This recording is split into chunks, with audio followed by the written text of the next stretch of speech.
computer? You guys all heard that, and you accept the little box that came up, right? You know, a recording, blah, blah, blah. So no swearing. I'm joking, we'll swear. Don't you dare tell me not to swear. Yeah. You know, me telling you not to swear would be like the Pillsbury Doughboy telling you not to eat biscuits. You know, it just doesn't work. All right. So welcome to the September online critique meeting. September unfortunately ended up being a bit of a, I'm gonna say a lost opportunity in the end. A lot of what happened as far as Sunday was concerned was I was trying to find a minimalism speaker who could actually come and speak in Rochester, and I just never could find anybody, and it kept getting pushed back and pushed back and pushed back, and I just sort of ran out of time. And so we tried to push up what we were going to do next month, which was talking about tripods. We tried to push it up to this month, and of course we're not really prepared for that. And so, you know, but it was nice. The few people who did show up, we had a nice little get together, and it was fairly, more social than anything else. And then Jared did a very nice presentation on tripods, and he talked about his gimbal and stuff. But there was only a couple of people there. So I think in the future, we will try and squeeze in another tripod meeting, because we do get a lot of questions about tripods. And so it was nice to see. Essentially what happened was a lot of us brought in our tripods and stuff, and we had them all set up on the table. So if you had come in, you would have been able to handle them, see how heavy they are. You know, for instance, my studio tripod is a Manfrotto 055 aluminum tripod. It's heavy, it's solid. It has an X Pro head on it. I mean, the head is, you know, this big around. It's, but you see these things on B&H or Hunt and stuff, and until you actually see them in person or are able to handle them, you don't know what they weigh. You don't know, you know, how smooth is that ball head, that kind of thing. So we wanted you guys to get a little hands-on with at least the stuff that we own. So we'll do that again at some point in the future and be able to put together an actual presentation on tripods, which was the plan for next month. And we'll come up with a new plan for next month before then. As far as the challenge for next month, for the next critique, the challenge is minimalism. And I'm going to find a speaker to present on minimalism on Zoom. Since I couldn't find someone to come to Rochester, we'll find someone, whether they're in the area or they're overseas or whatever, but someone who is known as a minimalism photographer, who knows the topic and is willing to present on it. So expect a date at some point coming up where it's not currently scheduled. But I'm going to get it together for next, sometime between now and the October meeting, so that we can have that. And if I can find someone to just present in person, then we'll just do it in October at the Tuesday meeting. Another question I have for you guys, and you can think about it between now and later, or later until whenever, we'll put together a poll on Facebook for this. How would you guys feel about switching from Tuesdays to maybe like Thursday, to avoid conflicts with other clubs and things? Other clubs all seem to meet on Tuesdays. So maybe if we switch from Tuesday to Thursday or Wednesday or something like that, then that's the easy solution. It's just a matter of how you guys feel about that. I know you guys all sort of are used to the Tuesdays, but that's something that's going to come up in leadership. So we want your guys' input more than anything else, because it's all about membership and it's all about who's able to come and all of that.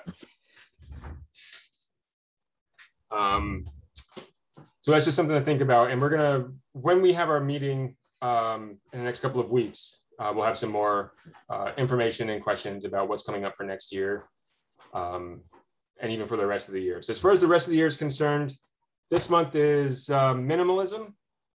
We have an October meeting, the third Tuesday, whatever date that is. Hold on, I have my calendar up right here.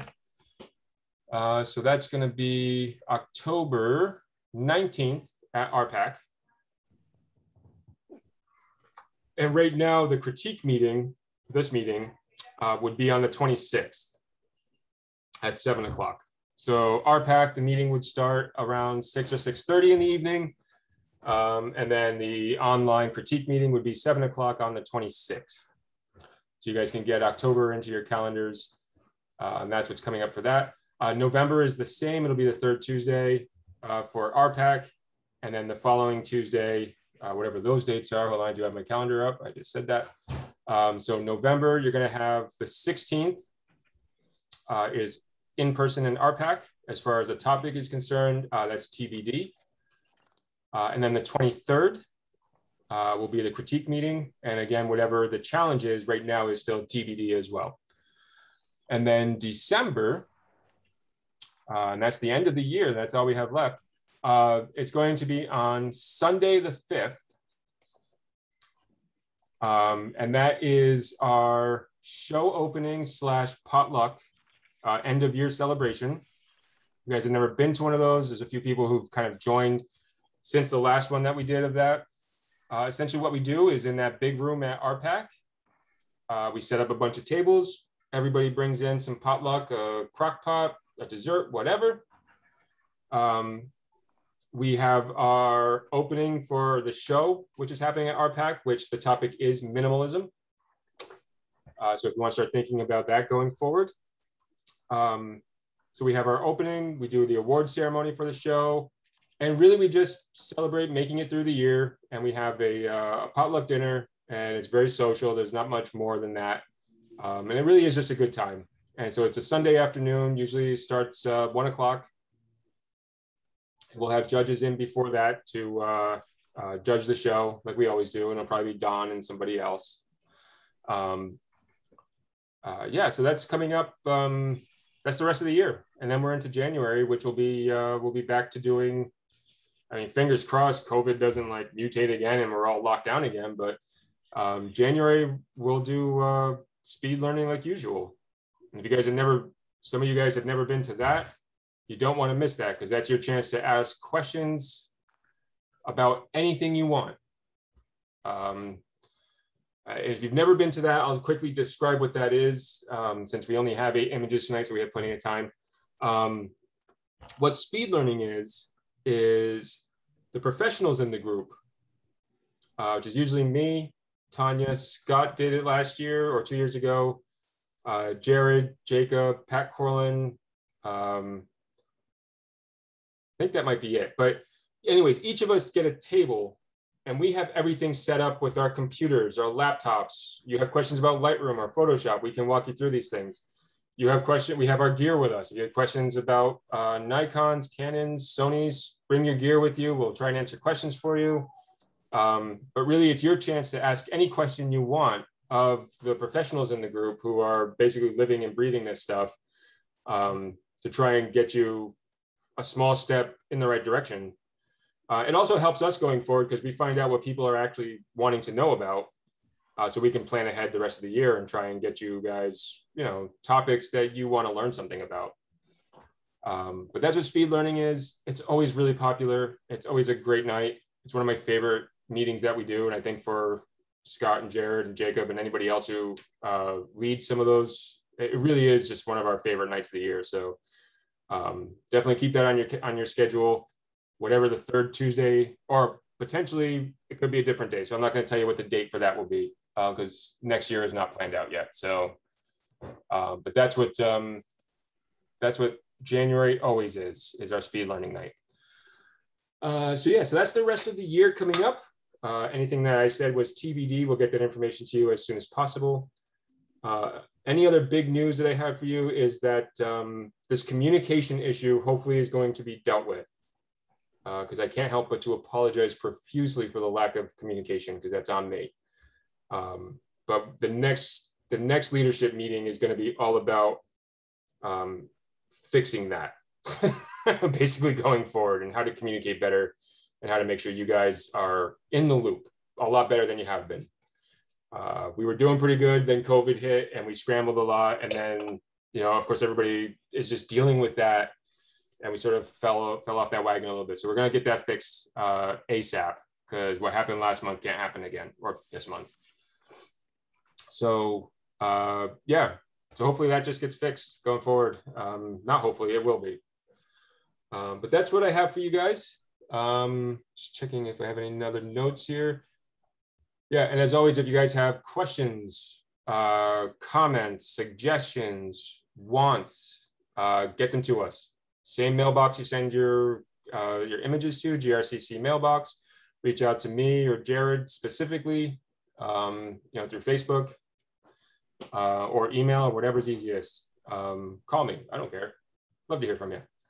But yeah, any wants you have going forward, we want to hear about them. So, all right. So before we move on to critique, does anybody have anything that they want to say or recommend or anything? Jared, am I missing anything? No? Okay. No, I don't think you missed anything. You hit the nail on the head with that. Yeah, it's one of those things. It's yeah. I mean, this month was really sad at RPAC. It made me kind of feel like, we didn't do something right here. So all right, then I'm gonna go ahead and share my screen, and we'll go ahead and get started. Share screen, Lightroom, share. All right, you guys can see that? Right, so first up is Chris Morse. I'm going to see. There we go. All right, so here we go. What do you guys think of this? First of all, how do we like the 1-to-1 crop? Well, if you ask Jacob, Scott, and myself, we have a lot of photos this weekend that we saw that we thought would be great as a 1-to-1 crop. So it is definitely possible. Oh, and where, just to kind of fill you guys in when Jared said this weekend, in case you guys didn't know, the Greater-Rochester-Camera-Club leadership team were the official judges at the Rochester Fair photography contest this weekend. So that's what he's talking about. Is they were they walked around. I was away and I wasn't able to participate, but they walked around and judged the entire fair show. So kudos to them and thank you. But that's what Jared's talking about when they were saying that they saw a lot of stuff that would work really well as a square crop. So just in case you guys are wondering, the Camera Club we are reaching out, trying to grow and find new membership and find new ways to support our community. So, all right. So, anyways, 1-to-1 crop here, not knowing what's outside of this 1-to-1 crop, right? I guess it probably works. Yeah. What do you guys think? What do you mean by 1-to-1 crop? A 1-to-1 meaning square. Okay. Right. So it's an Instagram crop essentially. I like the rays in the sky. I love the rays. It's great. The way the light's catching the underside of that cloud is really nice. Gorgeous. I think if it wasn't a 1-to-1 crop and you had the top dock, the top pier, and nothing below it, I think that's what I would like to see. What do you mean? But, I mean, I think that the piers on the bottom are very busy, and I really love the rays on the top. I think it just takes away from that. So the 1-to-1 crop is not working for me on that. This just disappeared on my screen. Yeah, I did on mine too. Hold on a second, let me get it back. Lightroom is now. All right, hold on. I'm going to stop share and we'll redo it. I don't know what happened there. For some reason, Bay Photo ordering decided to open on my screen. How's that? Is that better? Yep. Okay. Yep. All right. So let me get back into Lightroom here. All right. So you mean like if we were to crop it up this way? Yeah. Yeah, I think I'm kind of with you. Like this bottom pier isn't necessary. And I think it's nice reflections, but I really want to see the rays. I want those to be the focus. And I think I would even crop it up higher than that. I think if you want the rays to be the focus, I would probably crop it up and down. Really kind of bring this down a bit. Because you don't need all that up there either. Try a 2-to-1 ratio or 1-to-2 ratio. Something like that. Yeah, that's better. That really makes those rays stand out in the color. One thing sometimes you have to be careful about what you're including, and is it actually necessary? One thing I try to do is try to lift some of the shadows too, because it seems like there's a lot of really dark trees. See if you can pull some of the detail out. Obviously, yeah, I mean, it's going to create a lot of noise, and I know you're in a JPEG file, but if it's a RAW file, you should be able to recover some of that and then add a little contrast to get rid of some of that noise, and you'll be able to see a little bit more of the image. Yeah, yeah, a little less because it's really kind of dark and muddy through some of this. Yeah, and if you can bring out some of the detail in there would be nice. I agree with Jared. I like the way the light catches the top of some of these down here. Like some of the, the docks, the light catches the top of them. I like, just the reflection on the water is, any sunset over the water is usually pretty nice. And yeah, the rays are. Highlights are really nice because they're not over processed. They're not too bright. It's really good. Yeah, but if you bring them down a little bit, it really kind of like turns it more almost like to fire. I think you could do that too if you just add a little vibrance. So if you leave the highlights where they're at and just add a little vibrance, you should be able to bring back some of that color too. Oh yeah, there you go. A little vibrance. And then you could even like mask that out a little bit further and do something just in the highlights. Yeah. You could probably do it with the tone curve too and try to like manipulate those slightly because you can target just the highlights or the whites in the picture and not affect any of your shadow.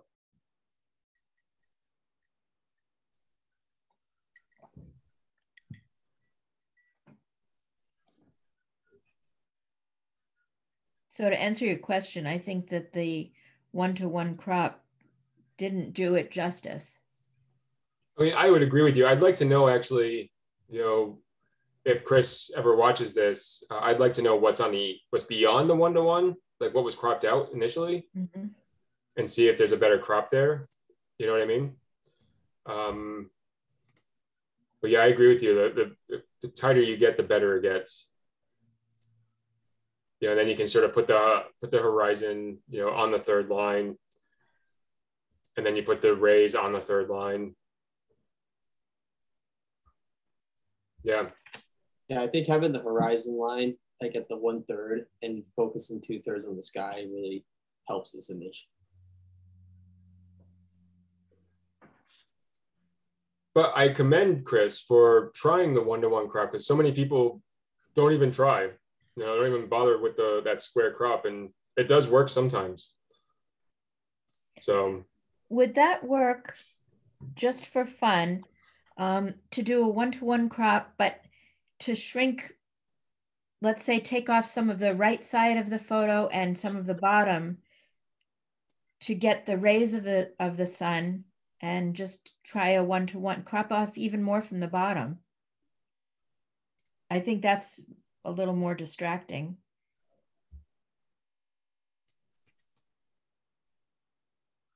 Something like that.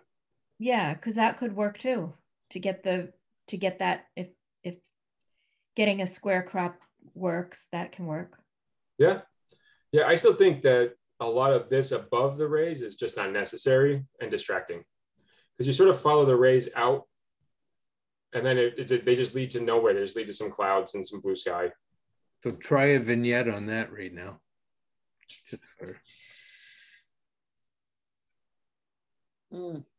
Yeah, that helps maybe a little bit. Yep. One thing is it's the clouds kind of shift to like being more with bigger gaps. So it leaves the person out of the image by staying in. Yeah, you have a lot of drama here, right above the horizon line.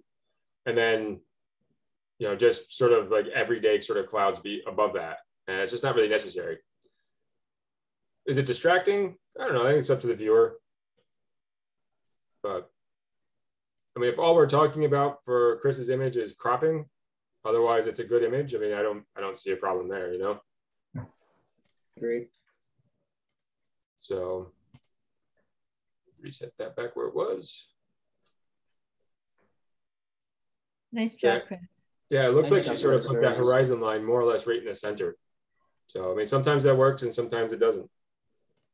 But yeah, nice job, Chris. Hopefully you see this and it helps you. All right, next up we have Kate Wilcox. Let's go ahead and close this. Alrighty.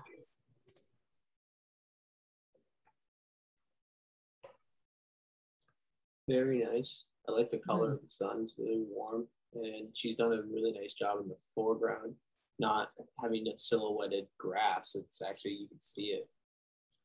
So it looks like we may need to do a meeting on how to clean your sensor. Uh-huh. And I'm happy to I leave was that. about to I will mention happily that. show you guys how to do it. It seems very scary until you do it, and it's actually not that hard. I would be very interested in that. Okay. Yep, me too. All right, I'll show you guys how to do it. Or at least how to clean them out of the photo right here. Oh, that's easy enough. You just you click this right here, the spot removal, and you go click, and you just let Lightroom do it because it actually does a pretty good job. Although I missed that one. Lightroom does a very good job. Go down to the bottom and click on visualize spots. What am I doing? Oh yeah. Oh yeah, it didn't do it, huh? Here you go. Nope. No, go check the box down on the bottom where it says visualize spots. That's what I did, and then that's what happened. Right. So there. No, do that again. Now you can see the spots.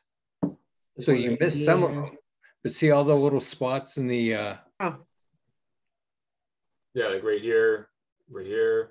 Right. A lot of them There. get hidden in clouds, and then when you print it, you can still see it. So this way here, at least you get a little bit of visual reference as to where. I typically do it a little differently than this because I've never used the visualize spot tool, but I do it in the detail of this. I just crank up my sharpening, and then I just do the options and slider, and I see every one of them. Yeah, you can do the same thing with clarity. So if you watch this go all the way up, yeah, you're not going to keep it that way because it gets all noisy and crappy, but now you can see them. So there's one there, there's one there, there's one there. There's a couple over here. This is something that used to be really time consuming, and now it's actually not too bad because Lightroom has made it easier. But this used to be really time consuming in Photoshop. Yeah, no, Lightroom makes it really easy, and it finds light colors, and then you can adjust the feather, so it makes it super, super easy. So now if we put this back to what it was, I close this, and now you can see most of it is gone. Mm-hmm. Just that easy. However, I will say cleaning the sensor takes less time, and you won't have to do any of that. So yeah, I'll at some meeting coming up, I'll sort of lead that. It's not difficult. It does take a little bit of just pay attention to what you're doing. You can damage your sensor if you do it wrong, but that sounds a lot scarier than it actually is. So or if you don't want to learn how to do it and you just want someone else to do it, take it to Hunt's and they'll charge you $65 to do it. Yeah, don't do that. Yeah, don't do that because it's not worth $65. So I look at this and think the sky was pushed pretty hard because there's a fair amount of noise up in here. You can see that. Not a terrible thing. Maybe it's something you can pull back a little bit. I know that Nick Define would probably just deal with it. It's not that bad. But it is something that if you're pushing the sky really hard in Lightroom, you're going to pull out some noise. I see it. There's a few members who really like to push the sky, and I can always tell. Mm-hmm. But it's usually pretty easy to pull back. This one, to me, even though the sky is interesting, I would love to have it, I don't know what proportion, but to just cut most of the sky out and a little bit out to the left. And no thinner than that. Yeah, almost like panorama. More out, and that's what I see as 1 to 3. much more dramatic. I would cut out more of the top even and make it skinnier. That's a nice crop right there. Yep. Mm-hmm. Oh yeah, that's a lot better. Yeah. Because in again, case anybody's wondering, if you're looking at the aspect ratio, you see 2.39 to 1. That is cinematic. It's a cinematic crop. That's essentially like back in the day when you go into the movie theater and you see the letterbox, the really skinny. That's the crop. That's the ratio they're using. 2.39 to 1. And so it looks very natural to you because you're used to seeing it. But yeah, I think that's where you want to have that crop. I agree. Because Yeah. that light blue sky where the storm cloud really isn't there anymore. It's the same thing as the last one. It starts to kind of bring you out of the image. It doesn't really fit the mood that you're trying to set with the remainder of the photo. I agree, and I like the way that these foreground grasses and stuff sort of fill the frame a little bit more. They become more prominent. It's not as distracting either. I found the grass and the previews do a little distracting. Also, I wonder if they had stepped a little bit more to the towards the right and had the rays come between that taller grass on the left to the one on the right. If it just would have, using the grass to frame the sun. Yeah. Like over here. Yep. I can see that. Yep. I agree. Yeah. It's one of those things though that you have to prepare in advance for that, because you're only going to get these rays for what, 25 seconds, 30 seconds? During the summer longer, but during the winter, it may even be quicker than that. Yeah, exactly. So if you're not completely sure where exactly the sun's going to come down and you're just going to try and get it framed up, I mean, I think this shot works. I like it. I sort of like can show you like a transition of like the cool tones of night to the warm tones of sunset. If you have any questions about apps that do that, I'm sure Scott could recommend an app that'll show you exactly where the sun will be at whatever time of the day. Oh yeah, I mean you guys could run an entire meeting some night about the apps you use for landscape photography. So, well, we should plan on that because I think some people might find that really interesting. Speed learning. No, I think a night we of do a whole apps topic would be a good night. We could do that. Yeah. But yeah, I mean, I think in the end, Kate did a great job here, really. Yeah. No, it's gorgeous. I mean, the crop, I do think that the sky might be pushed a little far for my taste. It starts to look unnatural eventually, but it's still great. It's still a good shot. So, I don't know. I don't have a timer going, so I don't know how long I don't really care how long we spend on each one, to be honest, tonight. So, no, we're doing good timing. I'm not keeping track, but it's good so far. So, I mean, this image alone, we're going to talk about next year, cleaning your sensor. I'm keeping notes, don't worry. And apps on how to plan a little bit better for the placement of the sun in an image, because you can plan for that. It's not something that has to be luck. So, but yeah, really great job, Kate. Hopefully you see this, and unless you've joined the call since the last time I checked, but hopefully you see this and it's helpful for you. All right, next up, does anybody have anything else for Kate? Good job, Kate. All right, nice job, Kate. All right, onwards, we have Jared. Very dramatic. I love the juxtaposition of like modern technology. I mean, I know it's power lines. It's not that modern, but that and nature, using that as a silhouette and creating shapes and stuff is really cool. Graphically, it's a really cool image. Took this in Manchester. I went and took some photos on Saturday night. Saturday night. And I saw the sunset happening. I was like, oh, I was leaving Hunt's photo and I ran over to the spot I was going to photograph at, and the sun just kept the sunset lasted for like no joke 15 minutes, kept getting better and better and better. So unfortunately I wasn't in the landscape setting I like to be, but I tried to use some of the features around me to my advantage. Sometimes you just have to shoot the weather, and whatever's in front of it is what's there. The weather is more important sometimes than what's in front of it. Totally agree.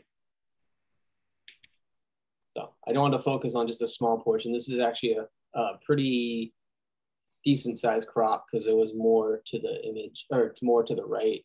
And I just felt like there was another pole like on the left, about the same height on the right, but because of the spacing, I thought it was almost pointless to have in there. So I just removed it in the crop.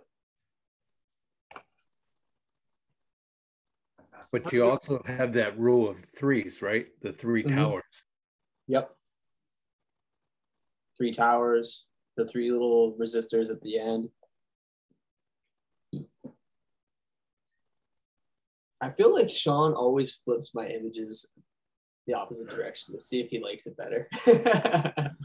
Well, I'm just thinking in terms of, just a natural way to read the image. It's always worth looking. It's always worth looking. If there's no words, there's nothing in the image that would say, hey, this has been flipped. Like a Coke logo that ends up backwards or something.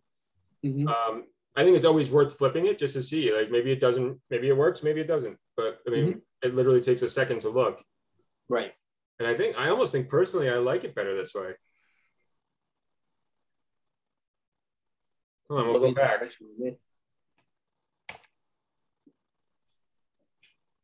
I don't know. I like the original way better. Okay, fair enough.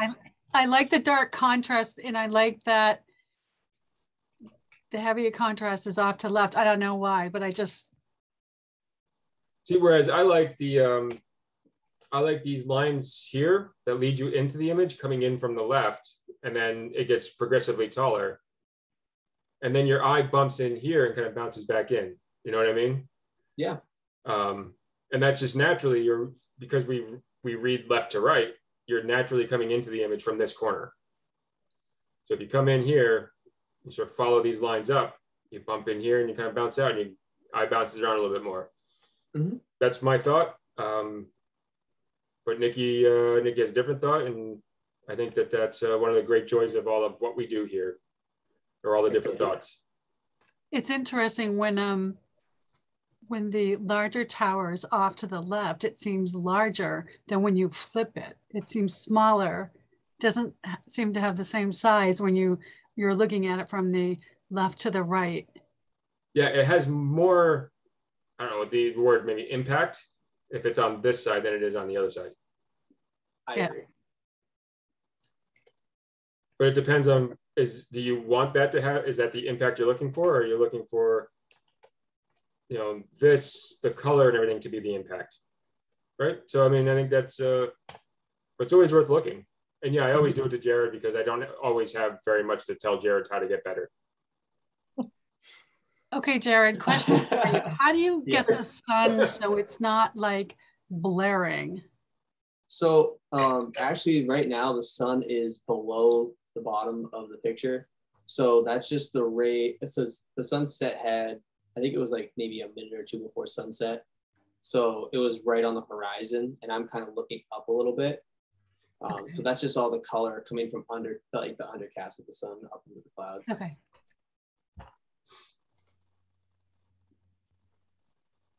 If the sun was right there, I think this would have been even a more, I think it would have had a different feel to it because it would have been more of a blown out highlight there in the middle. So waiting just a few more minutes, I think helped it out. Well, I think too, if you wait until the sun gets all the way down, which is something that I like to do when I shoot sunsets, it becomes all about the color and less about the sun. Right. And I think that you get these like smudgy sort of painterly effects in the sky, which is happening here. That you lose that if you have the sun sort of blaring in the scene. You know, and you lose. My favorite time. Go ahead, John. No, that's all I had to say. Yeah. I was gonna say, because I usually like to shoot right after because I think your colors should definitely more dramatic. Even if it's just like a high high clouds, so you get that kind of pastel feeling to it. So right before, exactly. right after. It's sort of the same thing I was saying too. I agree with you. It's you gain this sort of painterly, pastel-y look to it if you wait the sun out until it's actually behind the horizon or behind like a cloud bank like that. And if it's just catching the underside of everything, it becomes really dramatic. Mm-hmm.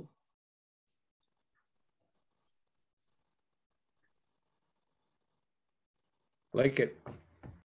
Thank you, Scott. Yeah, it's okay. You know, I was about to say something mean, but we were recording, so I'll wait till private conversations. Honestly, I would probably deserve it, so you know. We both would. Probably, yeah. All right. Anybody have anything else for Jared? I think it's, I mean, all joking aside, I think it's very well done. It's a beautiful image. Yeah, very nice. Very nice. Yeah, very nice. All right. Next up. Thank you. Deb Boulanger. I think that's a plane. Hey, can we skip over this one for just 1 second? He's up on my image on the other end.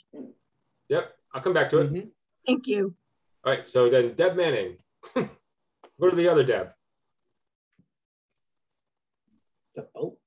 It's a boat. Yeah, I thought for sure it might be the sun at first, but no, it's something catching the sun. It's a boat maybe. Yep. That may be Star Island. Oh, could be. I think you might be right. Yeah. Or just like the very peak of something out there.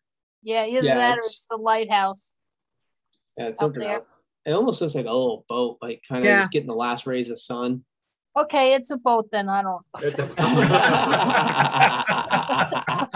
that a shark? I'd rather it be whale. a lighthouse. Actually, what is that? Is that a fish jumping? No, I think it's a bird. No, it's a bird. Oh, it's I a was trying to bird. get rid of the birds. Ah. Oh man. It's like, where's Waldo in the picture? We're looking at everything zoomed in. Like, what is it? It could be lobster traps out there too. So I see those. Yep. I really like, I mean, the overall atmosphere is just beautiful. Mhm. What I don't like is the half and half crop. Like, I think the Mhm. horizon line in this image needs to be probably on the Lower lower one-third. third. Yes, I think go to the 3-to-1 crop, Sean. Go to a Yeah, 3 or I 1 to didn't 3. do too much to this. I just threw it out there. I really didn't crop it or anything. I didn't, I was just getting rid of some of the overabundance of birds. But I really didn't do anything to it. So maybe something kind of long and really dramatic like this really would be nice. Right With there. the lighthouse right on Yeah. the third. Boom. And to be honest, I think this is kind of cool. I'd probably get rid of it. I would too. It's it grabs the eye away from what you're trying to do. Yeah, just And that's actually, I think, the brightest thing in the image. it might So be it brings other than my it's like the sun Yeah. catching right here maybe, but because yeah, it can go into it. now your eye doesn't just get dragged over there by that one little spot, and it's not something that's adding anything to the image. It's nothing that needs to stay there. And you know what the thing is, something we don't always talk about, but I kind of like this too for the fact that it's got like a nice little story. It's someone coming in from being out at either going to the Isles of Shoals or something like that for the day.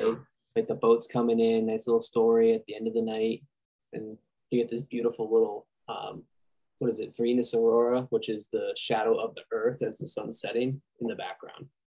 Yeah, and I'm bringing up like the vibrance and the saturation a little, and if you watch what's happening on the lighthouse, and just how it's catching that light even nicer, Mm-hmm. and it's turning the background almost like purple.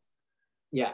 Don't be That's afraid actually- in something like this to push your saturation. Don't go crazy, but there's not much saturation at this time of night, anyways. So don't be afraid to push it a little bit, because that's how you're going to pull out all those like purples and blues and pinks and oranges and stuff, and really capture that light a little bit better. One thing I always try to do, especially with sunsets, is up my vibrance, because that's going to it's going to focus more on the colors, where saturation will affect everything for the brightness, whereas that vibrance actually focuses more on just like the color, makes it deeper. Yeah, if you ever want to like really learn something really interesting, is pop into YouTube and find somebody credible, but find somebody credible talking about the difference between vibrance and saturation. I think you'd find it really useful and interesting. Yes. Well, I was watching one on YouTube where the guy didn't use the color wheel, and he said that he was doing a fall foliage, and he said he would push it all the way to one way and all the way the other way just to see what it would do on the saturation and stuff, and then he would just like sometimes barely melt. Like I said, I didn't do much to this photo at all. Yeah, that's what he would do. He would push it one way and then the other, and then put it back in the middle and just kind of work from there. Yeah, you just find what looks nice to you, right? Yeah. I mean, it's an artistic expression in the end. So you push it all the way and go, okay, well, that's terrible, and someone else needs to clean their sensor, and just push it this way. I need to clean my sensor? Right there and right there. See that? That's sensor dust. That is without question sensor dust. You have some over here, over here. Right. Those could be dark holes. Everybody has sensor dust. She might have photographed dark holes out there in space. Oh yes, it's a black hole. Sure it is. Black hole. Sorry. Everybody has sensor dust. All right, and everybody needs to clean their sensor. I mean, I have to do it after every event. I do it at least once a month. So it's nothing to be ashamed of. And this is how you find it. Take dehaze or clarity or something and just crank it all the way up, because that's going to bring out things like, here's your sensor dust here. And now you can see it. And it was blending in with the clouds. But if you were to print this, you might see it. Yeah, if you print it, you will definitely see it. It would definitely come out, even though you, and if you get in close, there it is right there, see? And you'd have that little spot. And it's easy to get rid of. I do have one of those little blow bulbs. Boom.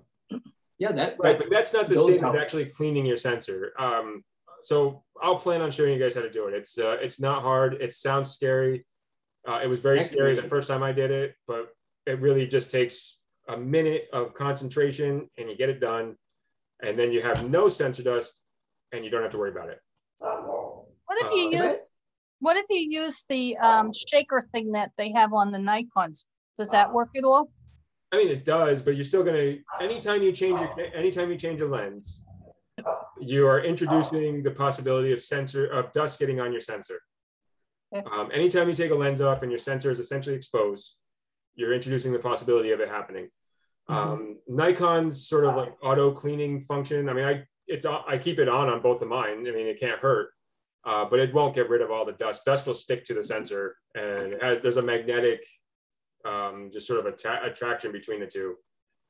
Another thing is you do too is like when you do that, it will lock your sensor, so then you can actually go ahead and clean it with the wipe afterwards, which does much better job. The cameras have sensor cleaning functions built in that'll lock the mirror up, and so you can just get in and clean it off properly. We'll talk about it next meeting because I think it'd be. It's actually a pretty good topic. It's something that I haven't done for anybody or done with the Camera Club before. It's something I've only learned how to do in the last couple of years, and I'm comfortable enough now to show you guys how to do it. But yeah, I mean, I think as far as this image is concerned, beyond the sensor dust, it's really not that big a deal. The only other thing I like a little bit of dehaze to add a little contrast, a little bit more vibrance to bring out the colors a little bit. The only other thing I may consider trying to do is just brighten that boat up a little bit. Yeah, and you can do that with a like a radial filter of some kind, maybe. Yeah. You know, just be careful to not go crazy about it and brighten everything else up. I guess you could probably just use a brush as well in Lightroom. Yeah, use a bright Lightroom, or you use like the range mask and you select the colors that you want to adjust and then mess with that. But we can show you that during like speed learning or something like that. But yeah. Yeah. So I mean, here's what he's talking about. Range mask is down here. And I guess I have to actually paint something on there. So bring the shadows up and we'll just do blah, blah, blah. Bring that boat up a little bit, maybe. So this is a brush setting in Lightroom. So, and I have the auto mask setting set on. So that means that it's finding the edges. As long as I stay within the edge of this sail here, it won't put the effect outside the sail. Lightroom is smart enough to find those edges, which is nice because now I can bring the shadows up and down just of that boat without affecting the areas around it and creating halos and things. You can actually see the ropes for the. Right. Yeah. So, and that's, in case anybody's ever seen that before, that is the brush tool here, the adjustment brush. So you just brush, you make sure you have your auto mask set on if you want to use this function, and just stay within your lines, like coloring. And then you can adjust your overall exposure if you want, adjust the boat, bring up your shadows. You go, okay, well, that's too much. Let me add a little clarity in to add a little contrast. And now you can bring out some detail there, and it matches a bit of the detail here, you know? Do you know how to define those edges more with, you can, if you go back to the range mask and then. Well, for some reason, my range mask isn't on. Went away. You draw. Click on the circle. On the I'm not in the right one. I'm not in the. Hold on a second. Yep. Yeah. You click on the circle. You can do it with the brush. You can do it with the radial. You can do it with all kinds of things. All right. So. Oh, there it is. Yeah. Okay. Now go down. Yeah. Now click that and do luminance. Right. Luminance. And right. You eliminate anything bright. Nope. Nope. Do. You have to find invert. Oh no. Show luminance mask. Right there. Okay, so now move those sliders right there and that will define it just into that range even more. Right. So the right side of this is the bright side. So this is all your bright areas. So if you were seeing halos happening in your sky, you could bring this in and it'll bring it more and more into that darker areas, which in this case is the sails and stuff like that. If you bring it in this way from the dark side, So now it's trying to do the midtones, but there are no midtones there. So anything red is your mask, and that's what it's actually affecting. And because this is all shadow, if you bring it in too far on the left, which is all the darks in the image, it stops affecting it at all. And then you can even sort of, instead of having sharp edges all the way around it, you can even mask it in a little bit better so it blends better. And there's here's another way apparently you can find sensor dust. But yeah, so that'll make sure that you're not affecting anything outside of what you're trying to affect, right? It's not affecting, I mean, it looked like it was affecting a little bit these shadows, but it's not making any real difference. Yeah, and now you can change anything and it'll apply just to that mask right there. So if you increased your exposure, it would do just the sail. Right, just the sail. And I think I selected some of this, the boat itself out too. So Lightroom is pretty powerful in these ways. And I feel like we could probably spend a whole year, every meeting, just talking about these cool things that Lightroom can do. Yeah, but no, Deb, that's a great picture. I like it. I like the storytelling behind it. And definitely play with it a little bit too and see what you can do with it, because there's definitely a lot of options with it. Right after that, the moon came up and I got the boat right in the middle of the moon. Oh, cool. Nice. Yeah, I posted it on. Well, it looks like Carol Martin, well, maybe right next to you. Either that or she was down there later than I was. All right, everybody remind me we have to go back to Jack Boolander's photo. Well, like I said, when I did that one, the sun had gone down. Yeah. So here's Carol's moonrise / sunset. Very nice. Ooh, nice and sharp. It is. It's really sharp. Yeah, you can see the seagull on the rock. Wow, nice job, Carol. What was your settings for this? 400 ISO 50 f10. Hold on, let me. What am I? ISO 500. Right next to oh, you know what? She sends that with the email. Let me pop in there. Well, no, it's right here on under your histogram. 1/60th of a second, f10, 400. Oh yeah. Oh, you know what? Like the person talking is covering that up on me. Yeah, ISO 500, 400 millimeters, f10, 60th of a second. Very nice. So yeah, she's pulling out some noise here because it's obviously been pushed a little bit, but that's no big deal. That doesn't print. Anybody who's worried about that, that wouldn't print. So if you're ever editing for printing and you're worried about this noise showing on a print on paper, no, the dots that create the print on your paper are bigger than this noise, and therefore it doesn't actually print. You never see it. And if it's something you're really worried about, Lightroom's very good at getting rid of it if you're worried about it. I'm not that much of a pixel peeper usually. No. I mean, crop wise, I guess if you really wanted to be a stickler about it, you could do something like this. You could almost put, I think you could put each one on a third line, and then put the horizon on a third line, more or less like that. And now it's almost like a, by rules of thirds, it's almost perfect. Mm-hmm. I'm not sure it was necessary, but.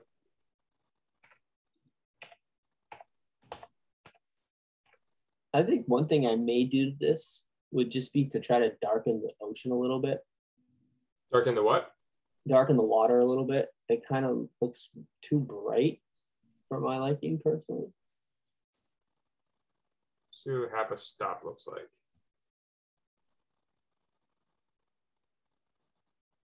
Oh, modern technology. Yeah, and then you can range mask that a bit to the luminance. And in this case, we're going to worry more about the bright stuff. Like that. Maybe something along those lines.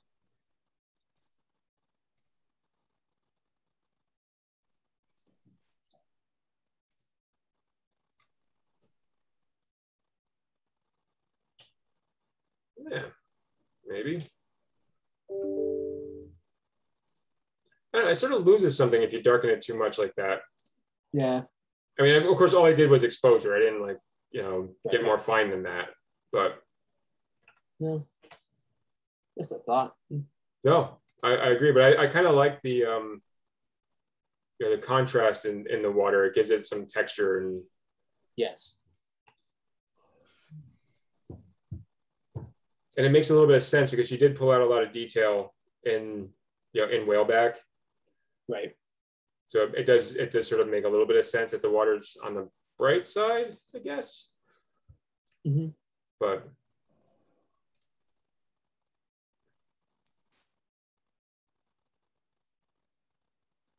To me, if whaleback had lit up, if whaleback had lit up at that point when she took that picture, that would have even been better, I think. But it wouldn't have it's on a timer anyway, so I think it is. I believe it is too.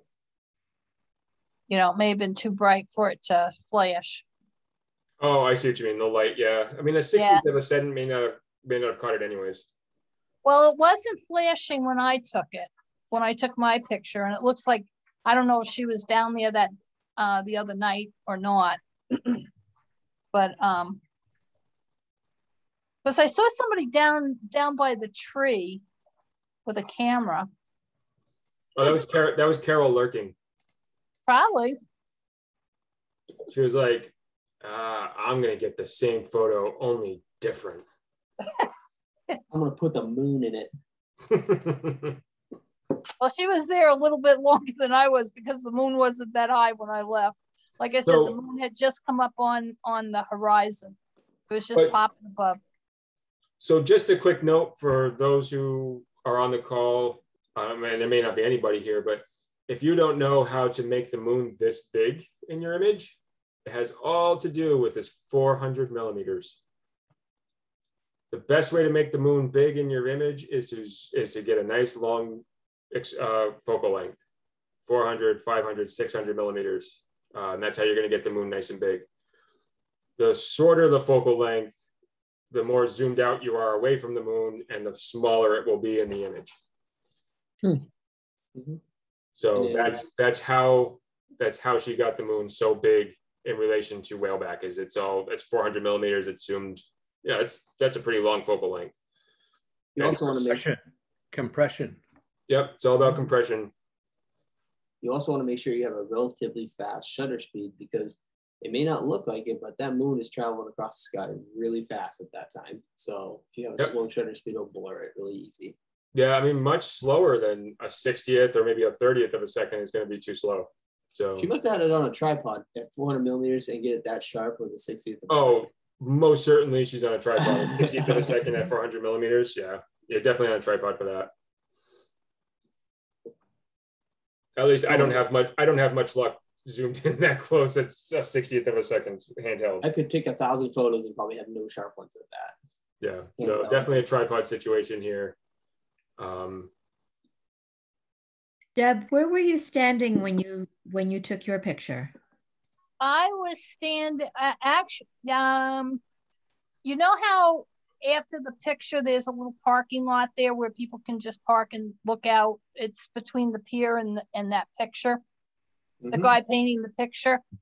Yeah. I was on that little parkway, that parking lot there, and just shooting out into the ocean when that boat came along. And then I just shot real fast because the boat was moving so fast. And at one point I noticed the moon coming up, and I got the boat. I just took a bunch of photos, and when I got home, I said, "Oh, the boat's right in the middle of the moon." The sail was. It was a good shot, but it was very, when I cropped it and did everything else to it, and pulling it up close, because I just use regular Lightroom. I don't use Lightroom Classic, and it started. You could see all the pixels, or maybe spots. I don't know. But yeah, it was just really great because the sun was going down and the moon was coming up. But I like this picture. I took out all that stuff, and the lobster traps and the birds and stuff on my picture. Well, and you have a boat on yours, which is, I mean, certainly makes it different. And it's definitely, is this the original? No, there we go. It's definitely, you went a little darker, and she has the moon, you have the boat. I mean, they're both great. almost in the exact same spot. More or less, yeah. I mean, the perspective of Yeah, she Whaleback may is have almost been in the identical. same spot that I was, but it was that parking area between the pier and the guy who paints the picture there that they have the frame of. Nope. Excuse me. Great shot, Carol. This was nice, Carol. Yeah, I like Very it. nice. Well done, Carol. Really enjoyed that one. So I don't think you can take a bad picture of a lighthouse anyway. So that's just me. You can. I see them all the I time. have plenty. I have Yeah. plenty to show you. Yeah, I but have you tag don't photos of show them. lighthouses, and if you follow New Hampshire photography on Facebook, you see them literally every day. Yeah, half the people on it's. I joined it thinking it was a photography group for photographers, and it turns out it's just for anybody with a cell phone. So, who doesn't really worry about things like composition or light. Deb Boulanger, are you ready to go back to yours? Or? Yes, I am. All right, perfect. So this is, I just don't want to forget about you, so it's a good time to go back. So here's Deb's. I love the depth in this. I do too. Yep. The light is awesome in this. The mountains, like you can see the rays on this. You can see the rays come over that mountain, but then if you look at the mountains in the background, just the difference in tone is just beautiful. So Jared, I had my ND filter on and thought of you that whole time. I thought, okay, because usually I'll take my filter off, and I can't tell you how many times I've been out for sunset last month and I was not liking anything. So I think I probably took about 50 pictures of this, and this is the one that I really liked. Where was this taken? It was up on the Kangamangas. I think it's Pemigewasset rest area. So as soon as the sun went down here, we went up, what, 1/8 of a mile, and then I caught the moonrise up there that same night. So it was sunrise and literally 10 minutes later, moonrise. Wow. Well, I can tell you, you get there at the right time, you get the right light. It's just that it is very beautiful. Yeah, no, this was a planned trip for this, for both of them actually. I've shot here before, and I absolutely love the sunsets over here. Totally agree. The Kangamangas has some great sites for sunset. They do. So the thing that I struggle with, and out of all the ones that I photographed, this was my favorite, obviously. The other ones, I was getting too chunky of rays, and I'm not sure why that was happening. Is it because I'm shooting it too soon, or? What do you mean chunky? Too chunky of rays? The rays were too big, and it was this huge sun with these huge rays. This to me is the right size. I wish I had an example. I almost put one in there. Were you at the same? You at the same settings? I think I dropped this one down to an f/16, and the other ones were at f/22, and I'm wondering if that might have made the difference. f/22 should make your sun smaller with more prominent long rays.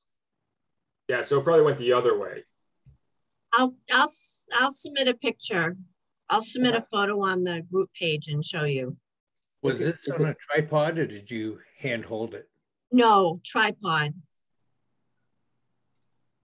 And I also got aberration with the ND filters on my other shots as well. Mm-hmm. So I'm trying to figure out what the cause could be. It might be the lens too. Sometimes lenses give different flares. Like every lens will have like a little bit slighter different flare to it. Yeah. But I can't think of. I'll put a picture on I'll put a photo on the group page and show you all. But I've been so frustrated all month trying to get a sunset, and I shoot sunsets all the time. Well, you got a good one here. If I had to make one recommendation, I don't know if we should just like kind of change again the crop, because we love crop this week. Kind of like tone down the sky a little bit and then bring the foreground up a little bit, get rid of some of the dirt, make it more of a panorama. Okay. I was trying to figure out how to get more of the sky out and bring it up more, but you're right, a panorama would definitely work with that. Wow. Like that, Jared? Wow. Something like that. Maybe even just a little bit more dirt in the front, but like There's a lot in the front right there. Like that might be right there. Try that, line it a little bit. Because I think you have too much sky and then too much in the front and the foreground. And I think if you just crop out a little bit of it, it'll create a little bit more focus into the actual picture. No, I absolutely agree with that. I've been having a real big time or a lot of fun with panoramas recently, so it might be just me. No, I had actually cropped a lot of the sky out of this. But then I realized that as I was cropping it, I was taking more off the sides, but never gave it a thought for a panoramic. And I do like the panoramic view. My typical sizes for panos are 1:2, 1:3, or 1:4. And for the aspect ratios. I like that it looks like you can just step right up to the fence. Oh, yeah. Point, you know, and just enjoy the view. Thing that I really liked about it are the different layers of the mountains. Oh, Definitely. And it's interesting that the left mountain is so blue and then the others are so gray, and it just really works well. No, I think you did an excellent job, even with like shooting those trees in the second layer, or just to get the shadows to come back out of that. That's really tough to do and get the right exposure. Yeah. Because sometimes if you underexpose it too much, then you won't be able to bring back that detail like you did. Deb, are you trying to get the rays longer on the sunburst or shorter? No, the sunburst on this is great in my opinion. I'll submit a picture, Scott, and show you that they were thicker and they were much bigger. I don't know. It seemed like this month I was really struggling. Even up at the tree in Rollinsford, I went there like 5 different times, and I just trashed every single photo. I was not happy with any of them, and I don't know what I was doing. A lot of that can depend on how much of the sun is actually showing on the horizon right there, what's being blocked out by the sun. Okay. I think the less sun you see, the thinner the beams are going to be and the more pronounced they're going to be, as opposed to chunkier. If you show more of the sun, it bleeds in together. And I know I see Greg shoot enough of these, and what he does is he hand holds them. So if you were to change your ISO from say 100 to 500 or something, that would probably get you up to a 20th of a second, and then you might be able to hand hold it. And so the thing he does, I mean, he does a lot of sunbursts, is he'll have the whole sun showing, and then what he'll do is scooch down to the right, so that when you scooch down to the right, the sun actually drops behind that mountain range, and you have the full sun, a little bit less sun, a little bit less sun, and he shoots all the way through until the sun is gone. And then you can go back and just pick the one image that you want out of that. And and that's exactly what I was thinking, that I might have started to capture it too high up, where I was getting too much of the sun. That might be the case because you need the sun to be hitting something to get that burst. If it's just directly a full sun, you won't see it. It kind of has to have a portion of it blocked, because then you see the reflecting. And I really don't think there's much difference. Everyone says F22, but I noticed a lot of starburst at like F8. So even if you opened up 2 stops from 16 to 8, then that would give you 2 more shutter speeds to be able to hand hold that. Yep. And I actually did try different shutter speeds on this. And the F22s I did not like, so I dropped it down to F16, and I think I got one at F14, but at that point it was too late. The sun was already behind the mountain. So I'm gonna go out and play with it. The sun setting is tough because you gotta be there at the right time, and if you miss it, then it's gone. You gotta wait till the next day. Oh yeah, it was like a matter of seconds and it was gone. It's like, what just happened? Still very excellent job. Very, very nice job. Thank you. All right. Anything else for Deb? All right. So next up, then we have Lisa Shurtleff, who did do the Pano route. And that's what I'm talking about.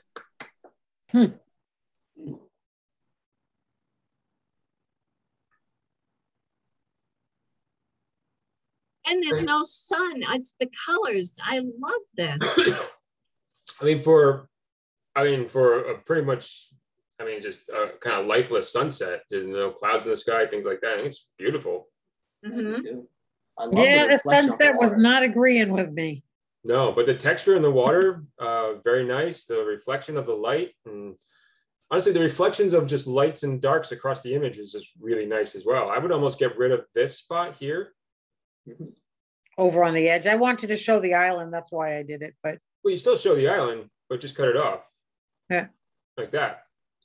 Then you have dark, light, dark, light, dark, without that little bit of light on the edge that's sort of taken away from it.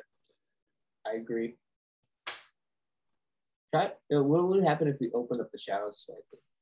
Well, it's a JPEG, so probably a lot of noise. Yeah, a little. A little bit.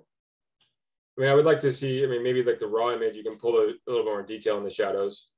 Yeah, just a little bit more detail.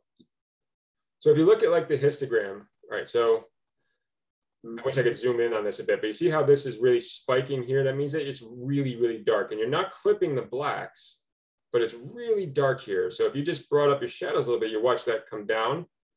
Now it's a little bit better. And I edit a lot in my histogram because I watch for things like, am I not just clipping the edges, but am I clipping the top? Do I have like really bright things or really dark things built into the image that I can sort of either scale back or accentuate or whatever? And you can actually watch how the histogram changes as you just bring the shadows up. See? Yep. And so you also deal with the black slider too, which help a little bit too. Yeah, blacks will take it off the edge a little bit and smooth it out a bit more. Your highlights look great. I wouldn't worry about those, or your whites. Nope, those are great. And if you end up feeling like you push your shadows a little too far, don't bring them down. Add in a little bit of clarity, or even just a little, old-fashioned contrast, which will just add a little bit of. It'll allow the detail to show through, but it maybe not so noticeably. Yeah, by doing that, you brought out the house. I didn't want to see the house.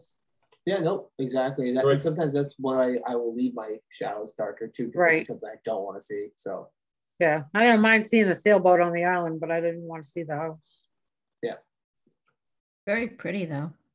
Yep.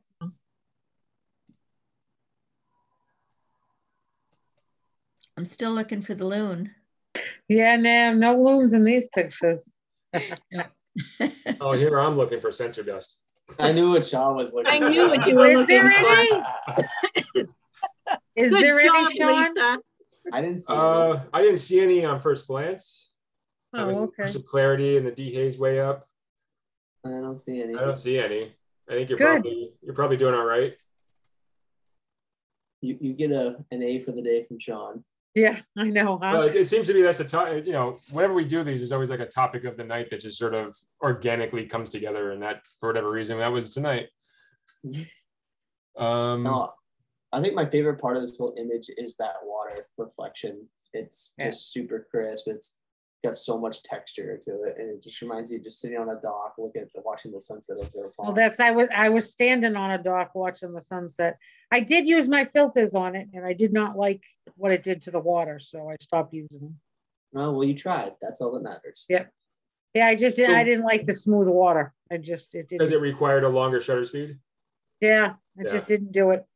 So no, I like the texture of the water, and sometimes that smoothed out water is exactly what you're looking for, and sometimes a little texture is what you want. So it's an artistic decision on your part. Mm-hmm. It totally depends on what you're looking to do, and sometimes I take my NDs off too.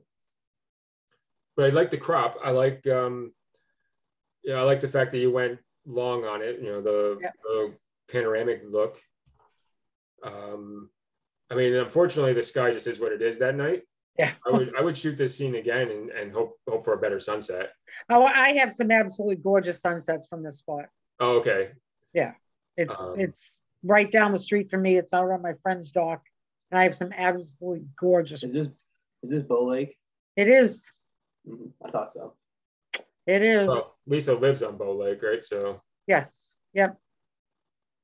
Yep. So I mean, some of the sunsets out there are just gorgeous. I just haven't been out for any of them this year. It's tough. A busy year. You've had a lot going on, you know? Yeah, just a little bit. Just a little bit. You know? In the next couple of days, you'll be busy again because your daughter's coming. I know, I can't wait. You know, it's funny. I was actually just talking to someone today about, you know, reconnecting a little bit with why I got into this in the first place, and missing going out and shooting sunsets and just being out there when it's quiet, you know. Yeah.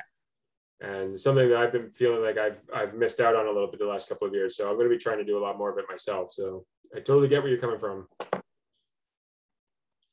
Yeah, well, Yeah. Lisa has a hard view to look at anyway, so.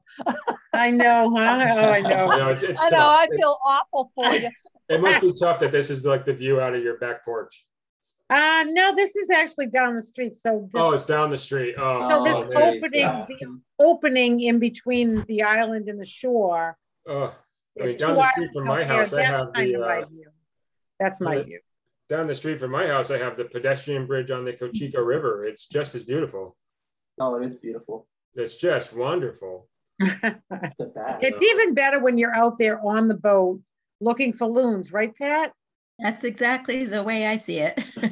I think Come back Peter and Chris are here too, and they'll agree with me. I mean, honestly, almost any time you're on a boat, it's a good day. So. Oh God, yeah. I definitely agree with that. No, definitely no doubt about it. So, but yeah, I mean, it's a beautiful image. I mean, really, my only real critique is just that crop. Because I really did feel that. Hold on, let me reset this. This right here is just, it's distracting and not necessary. Yep. And if you just bring it in, you don't have to bring it in from the top and the bottom. It's just, it's locked right now. But yeah, just bring it in off the edge, get rid of any bright spots. And it just, now the eye doesn't go there at all. It just blends in better. The eye's going to go over here where you want it, because this is your subject, right? Is the reflections, the sunset. You know, sometimes just don't forget what your subject is and don't be afraid to crop. Because you're the only one who knows what's on the other side of this or what was there. No one else knows. Don't ever forget that either. I could spend like 10, 15 minutes on cropping an image over and over and over again, just to figure out what is, I think, going to be best. Yep, try it like this. Try it within like a native 8x12. Try it as like an 8x10. Try it as 16:9. You know, all the different ratios. Just try them all and see which one works best. So, yeah, I love the colors in this. I love the juxtaposition between, you have like these cool tones in the shadows and, you know, nice warm tones in the highlights. That's always really nice to pull off. You could take them even further in your color grading. You really cool off your shadows a bit more, warm up your highlights a bit more. I mean, this is obviously too much, but I don't know if anybody knew you can do that. Mm-hmm. And then if you want your midtones to go either way, like I would probably take them a little bit to the blue side. You know, like anything else in Lightroom, you know, be careful, don't go crazy, but you know. Excellent shot, Lisa. Yep, thank you. So, very pretty. All right. Last but not least, Nikki French, who is on the chat, and I've heard her, and this fog is awesome. Yeah. Oh, that's awesome. Green curve. Yeah, that's just beautiful. Nikki, what is this? This is gorgeous. So that's going to be sunrise? That's okay. Yeah, it is. It's sunrise. It was actually this morning. Oh, nice. Yeah. I was thinking with the fog, it's got to be sunrise. That's beautiful. That S curve going into the image is just awesome. Leads you right into the sun. It does. It is gorgeous. Oh, I like that way better. I agree. I like it better this way. That is gorgeous. Where did you take this picture at, Nikki? I might take the highlights down a bit in this tree. Okay.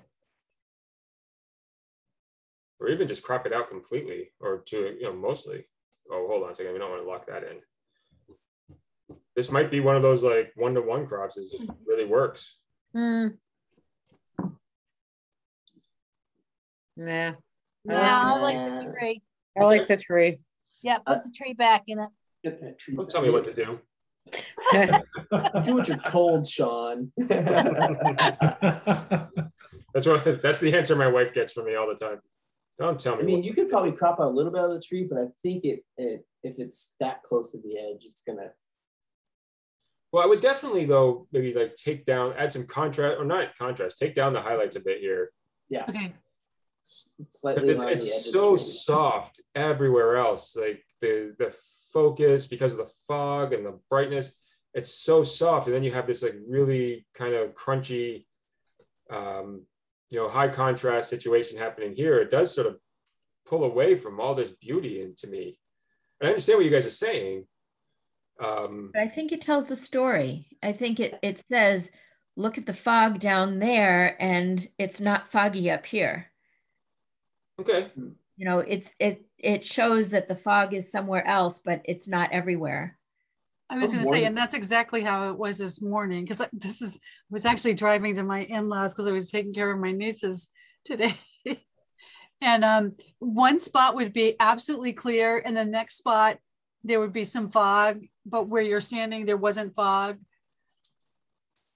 I'm just wondering, Nikki, could you have stepped a little bit to the left to remove some of that? And then it would have kind of changed your perspective a little bit too, because then you would have got a little bit more of the road, and then the sun would have been a little bit further to the left. But yeah, I could have, except I would have been in someone's lawn. Okay, so I actually took it from the road, and I actually wanted to stand in the middle of the road when I took this, but okay. I wasn't a smart thing to do. Standing in the middle of the road is not, that's not recommended by Camera Club. Camera Club does not promote standing in the road for photos. But I like how you've exposed it to the right too for your highlights, so that you can maintain. Like, there's so much more detail that you can extract from if you expose the way you have where all your peaks are at. So this is great. I like the atmosphere. Thank you. No, Sean, because when I worked on this, I was actually just on my little laptop. Yeah. Is there any like haloing around the edges? I put it up to see, and I didn't see any on the laptop. I haven't had a chance to put it onto my PC yet. I mean, I don't see any haloing. Yeah. It looks like haloing, but if there's anywhere. It kind of looks like they would be haloing, but it's not. It's the fog that's making that kind of look to it, I guess, in that tree. Yeah, I mean, it looks like I don't see any haloing happening in here. This is where I would expect to see it. Mm-hmm. Like, you're not going to get any haloing in any of this. Yeah. So, yeah, I think it's beautiful. It's gorgeous. Scott, what do you think about this tree, out of curiosity? I like it better on the other side.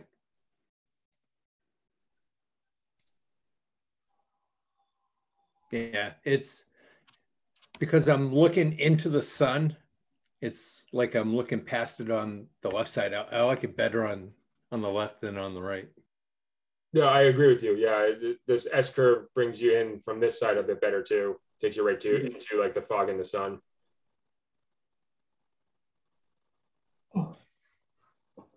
Yeah, I mean, maybe add a vignette just to kind of take down that tree a bit. Oh, maybe try that. That way it's still there, but I don't know, I think it takes away too much in the fog too. Yeah. I think it's one of those things that you have to actually use like a brush tool, go in there and then just focus in on that color in that tree, and then you can fix that. But it would take a little bit of work. Yeah, and there's really not much to fix there either. I mean, it's not. No, it's not. Yeah, and from this going left to right like this instead of the other way, it's less intrusive, I guess is the word I would use. Yep, I'll play around with that tree. I think even if you just you don't crop out all of it, you just crop out like half of it, something like that. Still the hint of it. No, that's awkward now. That's Oh, rocker, yeah, definitely. Has more power when it's the full tree. Yeah. What if you do a radio filter and just darken the blacks and the shadows just on that side? Not a radio, a graduated, sorry. Either one. You can do radial too, I think, right? Yeah. Yeah, we'll just invert it so that it's just the tree more or less, because there are no shadows otherwise, right? So you don't want to click on range mask, turn it on. Bring down the blacks a bit so it's a little bit more contrasty. You click on range mask, hit color. Get rid of the highlights like this.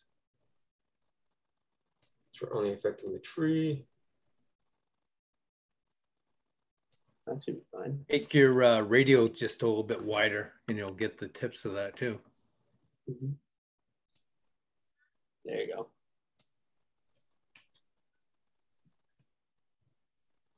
And then you could probably use, like, you could take the clarity and push it down a little bit. That should make it a little bit more. I would probably just take away maybe a little bit of the sharpness, so it's not the sharpest thing in the image too. Mm-hmm. Just sort of like, yeah, let it blend in a little bit. I mean, you can play with it all night and see how it comes out, but I mean, even that just sort of,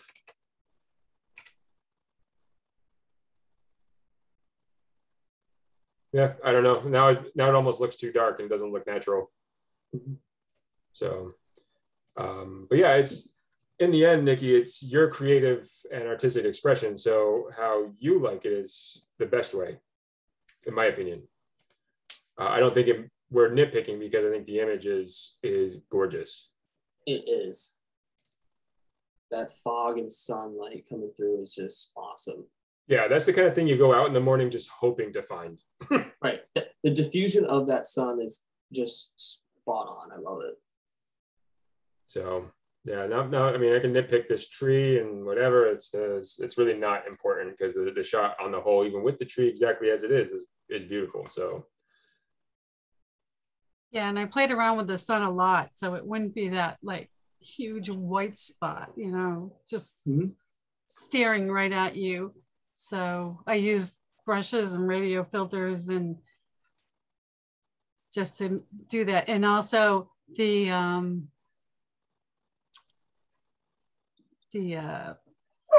sun ring, sorry, that's my dog. The sun ring underneath it was pretty strong, so I had to work with that quite a bit too. So I didn't want it to be as strong as it was showing in the original photo.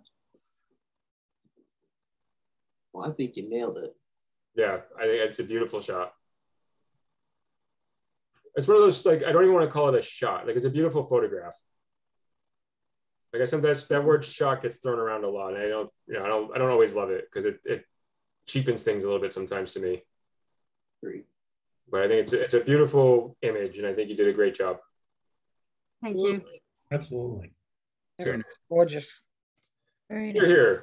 Okay, one question though. How often do you clean your sensor? Well, okay, so for me, working out in the field, my sensor has a tendency to get dirty. So I clean my sensor whenever I see sensor dust. Okay. So I get it into the editing room at the end of the day, not in the editing room, but I get it into Lightroom. If I see sensor dust, that night I'll clean it. Because I don't want to have to deal with that, on the back end, and when I'm dealing with thousands of photos, I don't want to deal with having to clean off sensor dust on every one of them. So yeah, I'd clean it when I see it. I try to not do it more than that, because I don't want to risk damaging the sensor if I can avoid it. Yeah, I have all the tools to do it. I just didn't want to damage my sensor. Yeah, it's a real, honestly, like I said, we'll plan to do it, whether it's at speed learning or at one of the meetings coming up, and I'll just do a demonstration on how to do it. And you guys can also just sort of like huddle around and watch.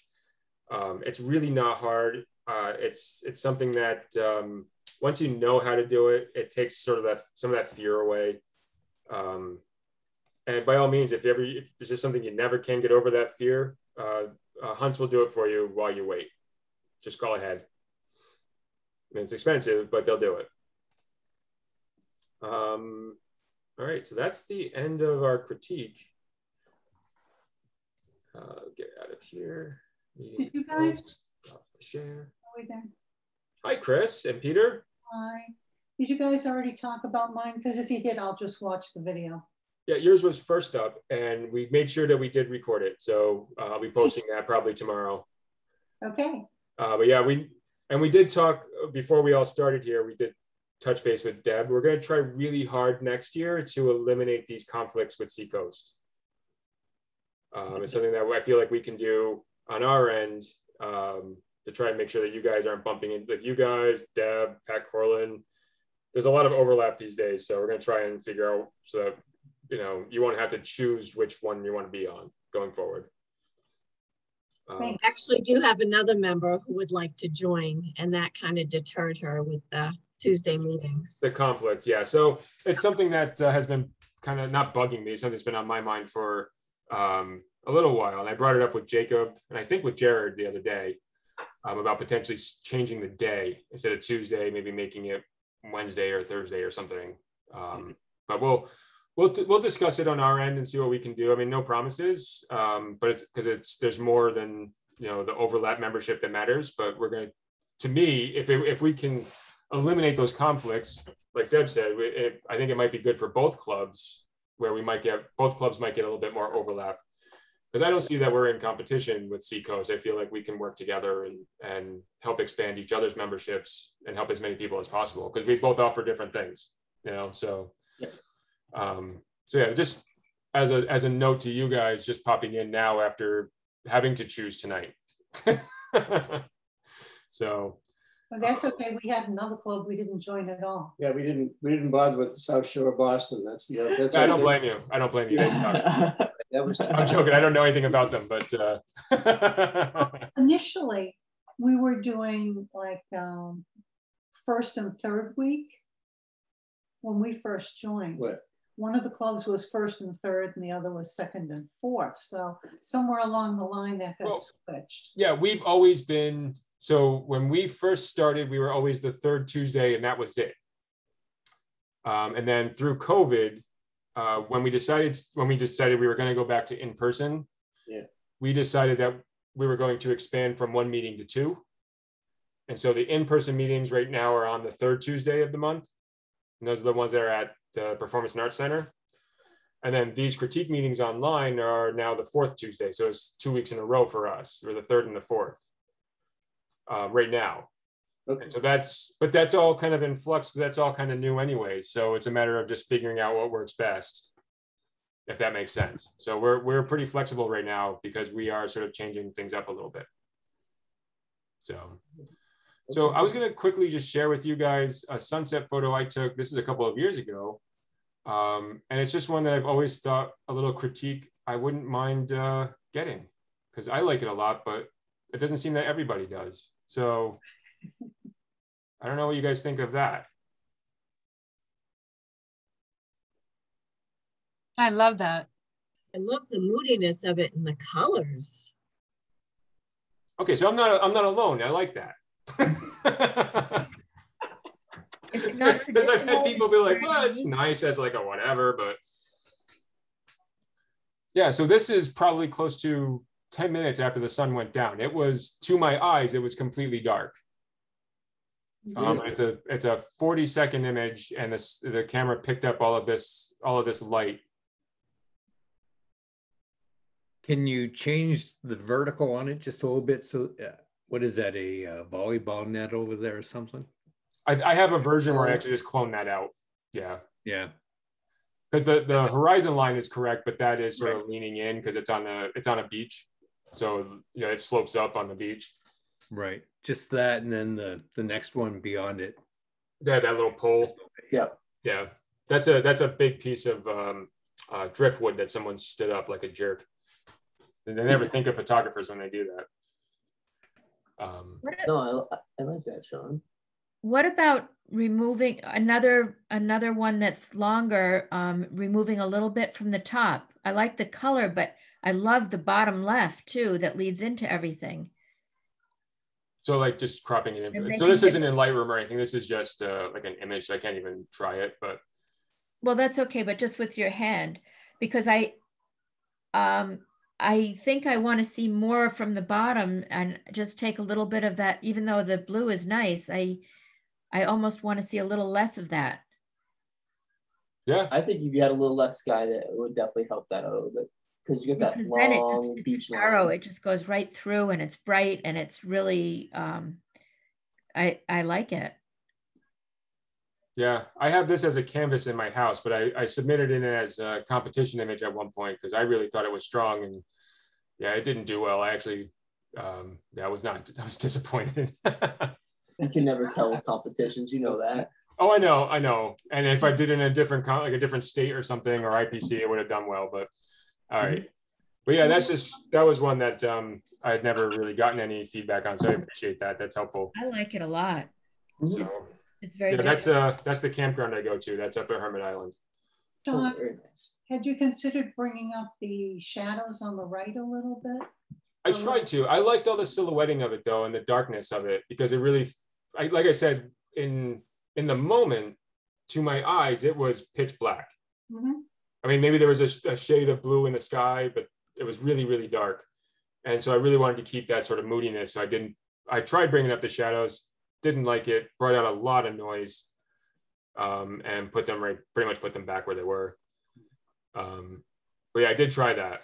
But I like the silhouette-y nature of it, and really just accentuating what light there was, as opposed to even bringing up shadows, because those details didn't matter to me. Very dramatic. Yeah, very dramatic. Love it. But yeah.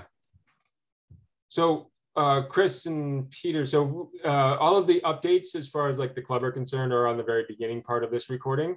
Perfect. So if you watch it, we pretty much cover like the dates for the rest of the year, what the next challenge is, all that stuff is on there. Good. The recording will probably be up tomorrow because Zoom has to do whatever it does to it before I can actually post it.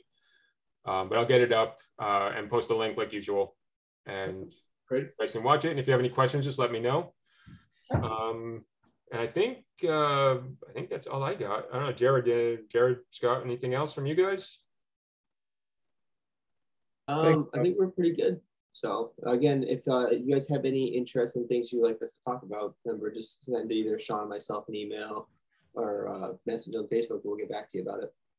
Yeah, I mean, there's no bad ideas. If it doesn't matter what it is, if it's something that feels really advanced or really basic, it doesn't matter. There's somebody, you're not the only one in the club who wants to know about it. Let's put it that way. I remember my dad told me that once when I wanted a certain model car made that no one was making. And he was like, well, send a letter. 100 other people are like you who want it. And, never did send the letter, never did get the car made. But there's some truth to that. You're never the only one who has an idea. It's just, you might be the only one who finally speaks up about it. So keep that in mind. If there's anything else, let's all stare at Deb's cat.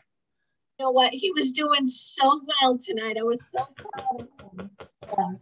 Is he showing off his section we're not supposed to be seeing again? Yeah. He's like, so here's my private parts. He just flaunts them out everywhere, Oh my God. You guys like this? Here you go. Whether you like it or not, here they come. All right, guys. Yeah. Anybody else have anything else for us or for each other? All right. Well, thank you. As always, thank you all for being members. Thank you all for sticking with us. I apologize for September being kind of a cluster, for lack of a better term. Going forward, we're really working on making sure that communication issue doesn't happen again, because nobody was particularly happy about Sunday. But with every organization, hiccups happen. So we're gonna get back on track here. And I think coming out of COVID too, it's just been it's like a whirlwind for everybody. So, and I know NHPPA is running into it too. So, but that's all I have for you guys. Everybody have a great night. If you have any recommendations or requests for next year, let us know, because that's what we're working on right now in the leadership team. We're starting to get next year planned out. Minimalism is next month.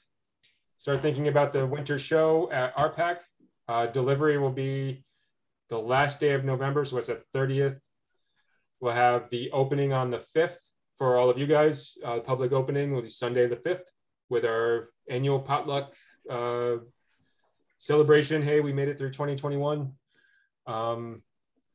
And the next meeting is the third Tuesday of next month, whatever the date is. I covered that at the beginning, the 19th. Yep, so that'll be the next meeting at Performance and Arts Center.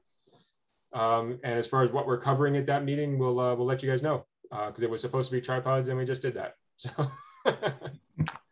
but that's all I got. Thank you guys so much. And we'll be in touch and let us know if there's anything we can do for you. Thanks. Excellent. Thank you. Bye, everybody. Thanks, guys. Have a great Good night. night. Bye-bye. Bye, everyone.